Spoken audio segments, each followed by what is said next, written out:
Hello, नमस्कार, आदाब, सत श्री अकाल दोस्तों। मैं हुस्न और आप देख रहे हैं साम टीवी के सेक्स एक सुखी जीवन का मंत्र डॉक्टर विजय दहीपले जी के साथ इस कार्यक्रम के और एक भाग में और एक नए ब्रांड न्यू एपिसोड में आपका स्वागत है। दोस्तों, जब भी हमें कोई परेशानी आती है या फिर हम बीमार पड़ते हैं तो हम क्या करते हैं, हम सब ये सारी चीज़ें जो है जाके हम हमारे परिवारजनों के साथ शेयर करते हैं। लेकिन बहुत बार ऐसा होता है कि हम में से कई लोगों को सेक्स से जुड़ी काफ़ी सारी दिक्कतों का सामना करना पड़ता है। लेकिन क्या हम ये जो दिक्कतें हैं या फिर हमें कोई लैंगिक समस्या है, इसके बारे में हम हमेशा हमारे दोस्तों को या फिर परिवारजनों को जाके बताते हैं? नहीं ना, क्योंकि हमें घबराहट होती है, क्योंकि या फिर हम शर्मा जाते हैं। हमें ये डर लगता है कि कहीं हमारी ये लैंगिक समस्या जो है या फिर हमारी कमज़ोरी जैसी कोई समस्या जो है, सेक्स से जुड़ी कोई समस्या जो है, ये कहीं हमारे दोस्तों के बीच में या फिर हमारे फ्रेंड सर्कल में हमारे मजाक का कारण ना बन जाए। लेकिन दोस्तों, अभी शर्माने की, घबराने की कोई ज़रूरत नहीं है, क्योंकि डॉक्टर विजय दहीपले आपके साथ है, जो आपकी सेक्स से जुड़ी सारी समस्याओं का, सारे शंका कुशंकाओं का और सवालों का समाधान करेंगे। तो आइए शुरुआत करने से पहले जानते हैं डॉक्टर विजय दहीपले जी के बारे में। डॉक्टर विजय दहीपले एक जाने माने सेक्सोलॉजिस्ट, यूरोलॉजिस्ट और एंड्रोलॉजिस्ट है। डॉक्टर विजय दहीपले जी के क्लिनिक संभाजी नगर, हैदराबाद, दिल्ली में द्वारका, पुणे तथा नवी मुंबई में नेरुल, खारघर मेडिकोर हॉस्पिटल, थाने, दादर, अंधेरी, कल्याण, नासिक, नागपुर, अहमदाबाद और दुबई में भी है। डॉक्टर दहीपले जी का भारत तथा अन्य देशों में कॉन्फ्रेंसेस और सेमिनार्स के लिए हमेशा आना जाना रहता है, जिनके माध्यम से डॉक्टर विजय दहीपले सेक्स संबंधी सभी समस्याओं पर सलाह एवं मार्गदर्शन करते हैं। तो हर बार की तरह हमारे साम टीवी के स्टूडियो में मौजूद है सेक्सोलॉजिस्ट, यूरोलॉजिस्ट, एंड्रोलॉजिस्ट डॉक्टर विजय दहीपले, जो कि आपकी सारी लैंगिक समस्याओं का और सेक्स से जुड़े सवालों का करेंगे समाधान। उनका स्वागत करते हैं डॉक्टर। वेलकम। नमस्ते। गया है, वेबसाइट है, इस वेबसाइट पर जाएंगे तो आपको अपॉइंटमेंट का बटन दिखेगा, क्लिक कीजिए और आसानी से आप डॉक्टर साहब के अपॉइंटमेंट पा सकते हैं। तो चलिए अब हम जानेंगे फीमेल्स के बारे में। अभी पेनिस के बारे में तो हमने जाना, लेकिन अभी वजाइनस के क्या टाइप्स होते हैं इसके बारे में हम जानने वाले हैं। तो सबसे पहले हम ये जानेंगे कि डॉक्टर साहब बेसिकली जिस आधार पर पेनिस के आकार तय किए गए हैं, वैसे ही उसी आधार पर क्या वजाइना के या फिर योनि के आकार भी निश्चित किए गए हैं? एंड स्पेशली अपने पूरा एपिसोड 2, 3, 4 एपिसोड देखने के बाद स्पेशली फीमेल्स ने डिमांड की, जैसा वेरिएशन मेल्स में है वैसा फीमेल्स में भी होता है। और इसका नॉलेज सामने वाले पार्ट को रहना चाहिए। क्यों उससे क्या क्या दिक्कतें आती है, क्या क्या डाउट्स तैयार होते हैं, ये डिस्कशन हम करने वाले और कैसा क्लासिफिकेशन है देखेंगे। फ्रेंड्स, ये जो हमारी सीरीज अब चालू हो जाएगी, योनि के विभिन्न आकार। अभी इसमें सबसे बड़ी बात ध्यान में रखो आप। देखो, बाहर से दिखने वाला जो पार्ट रहता है वो बाह्यांग रहता है, और अंदर जो जहाँ पे से बच्चा बाहर निकलता है या जहाँ पे एक्ट किया जाता है वो पार्ट अंतर्भाग रहता है, जिसे हम वजाना कहते हैं। और बाहर वाला पार्ट वो वजाना नहीं रहता है, उसे हम वल्वा कहते हैं। काफ़ी लोग इसमें कंफ्यूज करते हैं। अभी हम जो क्लासिफिकेशन 2 प्रकार के हैं, एक तो बाहर दिखने वाली वल्वा, वो 5 प्रकार की कैटेगराइज हुई। यहाँ पे सैन फ्रांसिस्को में एक बिकिनी पार्लर में थाउजेंड्स ऑफ केसेस उन्हें कंपेयर किए और वहाँ से 5 कैटेगरी उन्होंने निकाले।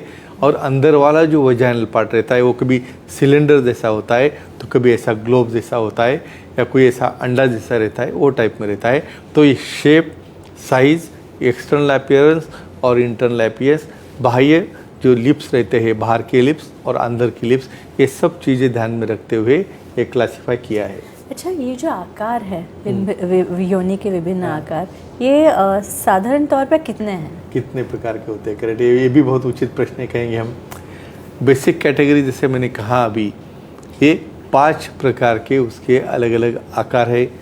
फॉर एग्जांपल हम कहेंगे तो उसके अंदर तुलिप है, पफी वजाना है, बारबी वजाना है, हॉर्सशू शेपर्ड वजाना है, कर्टन शेपर्ड वजाना है। तो ये डिपेंड कर रहा है उसके लिप्स के ऊपर। और ये मेन 5 बेसिक टाइप्स, और हर टाइप के अलग अलग वेरिएशन से सब टाइप्स, यानी हम ऐसा पकड़ेंगे तो 40 से 60 प्रकार के अलग अलग शेप्स रहते हैं, जिसका हम डिटेल ब्यौरा, साइंटिफिक इम्पोर्टेंस, ये हमारे एपिसोड में देखने वाले हैं। इसके बाद व्योमेश जी है, उनका कॉल लेते हैं, पुणे से बात कर रहे हैं वो। व्योमेश जी, पूछिए सवाल। नमस्ते जी सर। नमस्ते जी, बोलिए। योनि का आकार छोटा हो तो उससे क्या ट्रीटमेंट होती है, इसके बारे में मालूमात दीजिए।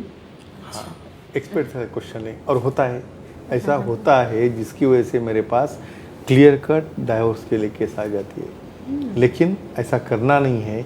क्या सोल्यूशन है कहेंगे हम। देखो, डेवलपमेंट होते वक्त किसकी नाक छोटी हो गई, किसका चेहरा समझो अलग शेप में है, वो कलर उसका अलग है, वो छोटा हाइट में, ऐसा हो सकता है ना योनि में भी।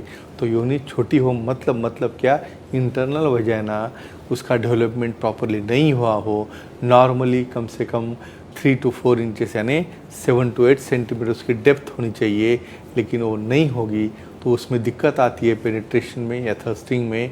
तो ऐसे केसेस में सोल्यूशन है उसका, सेक्सोलॉजी यूरोलॉजी एंड्रोलॉजिस्ट को दिखा के पहले डायलिटेशन करके उसे हम बड़ा कर सकते हैं, और उससे भी नहीं हुआ तो वजाइनल रिकन्स्ट्रक्टिव सर्जरी ये करने के बाद हम स्किन ग्राफ्ट लेके उसे नॉर्मल कर सकते हैं। लेकिन आपने एक्सेप्ट किया तो, और पार्टनर को आपने विशेषज्ञों को दिखाया तो। अच्छा डॉक्टर साहब, अभी आपने जिक्र किया था जब टाइप्स ऑफ वजाइना के बारे में आप बात Correct. कर रहे थे, तो बारबी वजाइना के बारे में, तो सबसे पहले हम उसके बारे में जानना चाहेंगे। काफ़ी इंटरेस्टिंग टॉपिक के यहाँ आ गए, जी। और इसका साइंस हमें देखना है। देखो, हर चीज़ बॉडी में जो बनाई है ना, एवरी ऑर्गन, उसके पीछे एक साइंस है। बारबी वजाइना क्या होती है? बारबी, देखो आपने बारबी डॉल तो सुना है कि बहुत क्यूट, बहुत अच्छी रहती है, और ये भी एक ऐसा टाइप है वजाइना का यानी बाह्यांग का जो सबको लगता है वो मुझे होना चाहिए, लेकिन प्रैक्टिकली नहीं होता है। हार्डली 10% फीमेल्स में मिलेगा, जिसमें कि जो हमारा प्यूबिक सिम्पाइसिस यानी जो बोन रहता है कटीर का सामने वाला पार्ट, उसी बोन के ऊपर वो पूरी की पूरी रेस्ट हो जाती है, और वहाँ पे सिंगल वर्टिकल लाइन इतना ही उसके अंदर दिखता है। तो ऐसे बोन के ऊपर रेस्ट होने वाली जो वजाइना या जो वल्वा रहती है, उसे हम बारबी वल्वा कहते हैं, जो टोटली नॉर्मल होती है। अच्छा, और एक है कर्टन वजाइना। Yes, correct. इसका भी सिग्निफिकेंस है, क्या कहेंगे, क्यों कहना है मुझे सिग्निफिकेंस, कि कर्टन वजाइना रहने की वजह से मेल पार्टनर ने फीमेल के ऊपर डाउट लेके जो वर्जिन नहीं है ऐसा करके डाइवोर्स लेने के लिए स्टेप तो तैयार ऐसे की केसेस थी। में काफ़ी दिक्कत आती होगी। तो इसलिए ये क्लिप हम बता रहे हैं। कर्टन्स नाम में आता, कर्टन्स पर्दे, मतलब क्या है, यहाँ पे डेवलपमेंट होते वक्त राइट लिप और लेफ्ट लिप जो वर्टिकल रहती है कभी इक्वल नहीं होती, ऑलवेज 1 या 2 सेंटीमीटर का डिफरेंस रहता है। और उसके अंदर जो इनर लिप रहती है उसमें भी बहुत बार वो कंसील्ड रहते हैं, बाहर कुछ दिखता नहीं, लेकिन कुछ फीमेल्स में इवन क्लाइटोरिस और इनर वजाइना बाहर आती है। और ऐसा बाहर दिखने के बाद कुछ फीमेल्स मेरे पास जब वो अडल्ट हो जाते हैं, सर ये क्या है ऐसा, यानी ऐसा कोई देखेगा तो मेरा पार्टनर डाउट लेगा, या ऐसा हुआ भी है प्रैक्टिकली कि आपने इसकी वर्जिनिटी लूज़ की है। फ्रेंड्स, एक ही चीज़ ध्यान में रखो, ऐसे डाउट्स लेके अपना पर्सनल लाइफ वेस्ट करने में कोई मतलब नहीं। क्यों? क्योंकि ऐसे कर्टन्स वजाइना भी नॉर्मल होते हैं, और आपको नहीं चाहिए ऐसा ना, तो सेक्सोलॉजिस्ट यूरोलॉजिस्ट एंड्रोलॉजिस्ट को दिखा के जो शेप चाहिए उसमें हम कन्वर्ट कर सकते हैं, लेकिन पार्टनर की कंसेंट इंपॉर्टेंट होती अच्छा, है। इसके बाद निकोला जी बात कर रही है, Sure. घाटकोपर से चलिए, उनका कॉल लेते लेते हैं। पूछिए सवाल आपका। नमस्ते सर। जी नमस्ते जी, बोलिए। योनि में ढीलापन आया हो तो उसे क्या ट्रीटमेंट होती है? अच्छा, Good, इसके very nice लिए भी question. होती होगी ट्रीटमेंट? ऑफकोर्स, जी, क्योंकि इसमें चेंजेस होना है। जो बहुत बार सीजर होते वक्त बेबी ये नॉर्मल डिलीवर नहीं हो रहा है, तो वहाँ पे एक कट लेते हैं, एपिजोटॉमी, और वो कट लेने की वजह से नॉर्मल वजाइना भी कट हो जाती है। कहेंगे हम क्या होता है। देखो, एपिजोटॉमी मतलब बहुत बार हेड बड़ा होगा तो वहाँ पे क्राउनिंग होते वक्त वहाँ वजाइना को कट दिया जाता है। उस वक्त समझो सुचर करने के बाद कुछ दिक्कत आ गई, या कुछ फीमेल्स में डिलीवरी के बाद उन्होंने कुछ एक्सरसाइज नहीं की, वहाँ पे कुछ पेल्विक फ्लोर एक्सरसाइज नहीं की, ज़्यादा मूवमेंट नहीं की, तो वहाँ पे लैक्सिटी ऑफ वजाइना होती है। तो इसे भी डरना नहीं है। क्यों?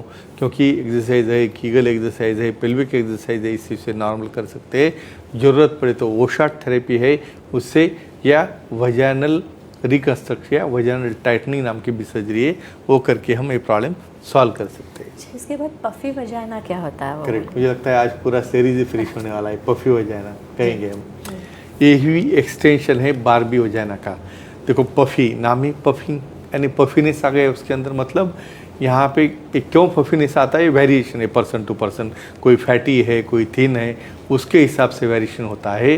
तो यहाँ पे बारबी वजाइना के जैसा प्यूबिक सिम्पाइसिस के ऊपर ही रहता है, दोनों लिप्स वैसे ही, लेकिन पाउटिंग डाउन यानी वो लिप्स वहाँ पे डैंगल हो रहे हैं, नीचे आ रहे हैं, इसलिए इसे हम कहते हैं पफी वजाइना। ये भी वजाइना नॉर्मल होते हैं।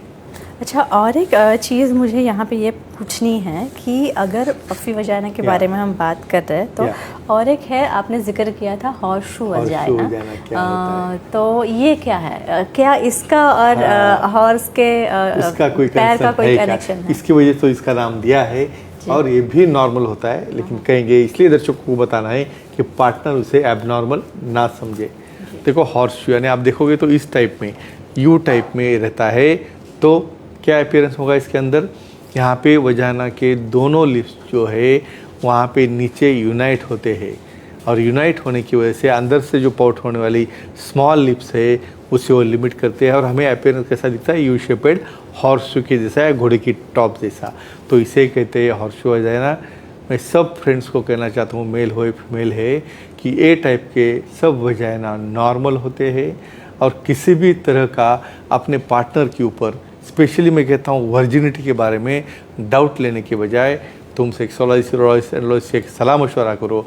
इतनी एडवांस कॉस्मेटिक सर्जरी या रिकन्स्ट्रक्टिव सर्जरी बनी है जिसकी वजह से आपको जैसा भी चाहिए वो शेप में हम उसे बना सकते हैं। मुझे लगता है स्नेहा जी कितना इम्पोर्टेंस इसका बड़ा है अपना पर्सनल लाइफ अच्छा रखने के लिए और उन दोनों का लाइफ फॉरएवर अच्छा करने के लिए। मुझे लगता है ये एपिसोड काफ़ी काम में आएगा।